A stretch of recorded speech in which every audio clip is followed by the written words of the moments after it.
convicted as an adult, yung 1, 2, 3 years, given the heinousness of the crime, is nothing compared to the full sentence that a full-grown adult, if they were to be tried with that demanda, with that information, would suffer.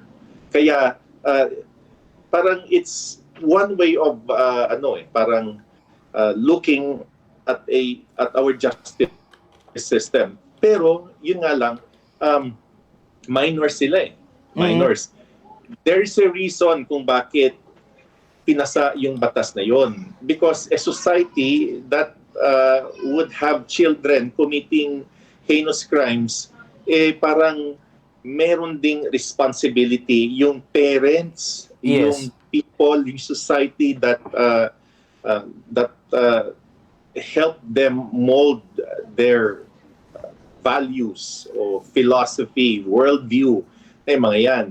Yun yung rason kung bakit meron tayong Juvenile Justice and Welfare Act. Kasi may mga bata talaga na parang hindi pa nila nalalaman yung talagang full extent ng kanilang nagagawa. Imagine yung isang center na sasabihin na 10-year-old dapat may criminal liability. Parang hindi mo ma-imagine kasi na a 10-year-old would be able to grasp yung consequences ng kanilang ginawa. Pero paano nangyari na 15 yung parang threshold ng criminal exemption? May nabasa ako somewhere na this was as a result of a compromise dahil sa pagdidiscuss nila ng batas. Senator Miriam Santiago gusto niya below 18 pa nga yung criminal exemption na parang kasi minor pa rin sila. Kaya naging compromise yung 15. Kaya pag i-blame mo si Senator Francis Pangilinan na parang siya lang yung nag-author ng batas, hindi. Napag-discussan yan, maraming mga nag-suggest, maraming mga nagbigay ng mga ideas kung paano na-craft yan. Siguro, pwedeng pag-usapan ulit yung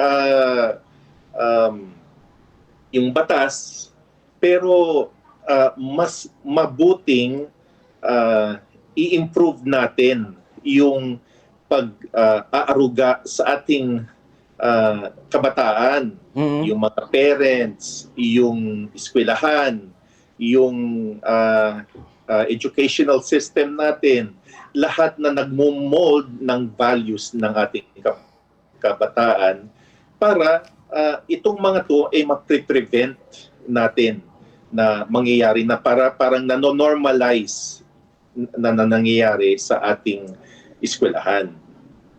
Yes.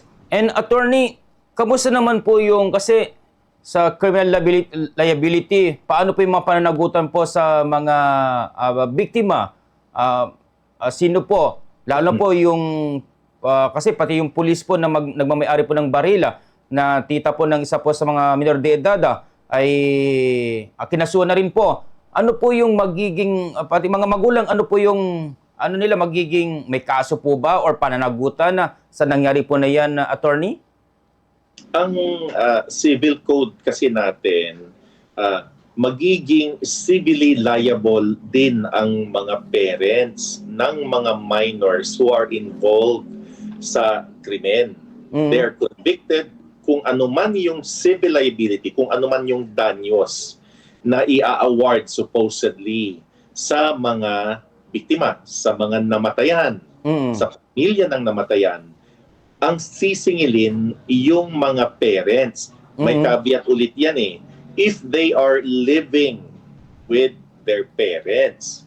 Paano pag yung parents absentee? Paano pag matagal nang inabandona? Paano pag hindi nila kasama yung parents nila? Yes. It could be possible yung guardians nila Pero yun yung caveat. Still, yung parents ang sisingilin in the event na mapapatunayan na sila nga ay yung mga perpetrators na gumawa ng krimen. They may be exempted criminally, lalo na yung 14-year-old. But he will still undergo yung intervention program.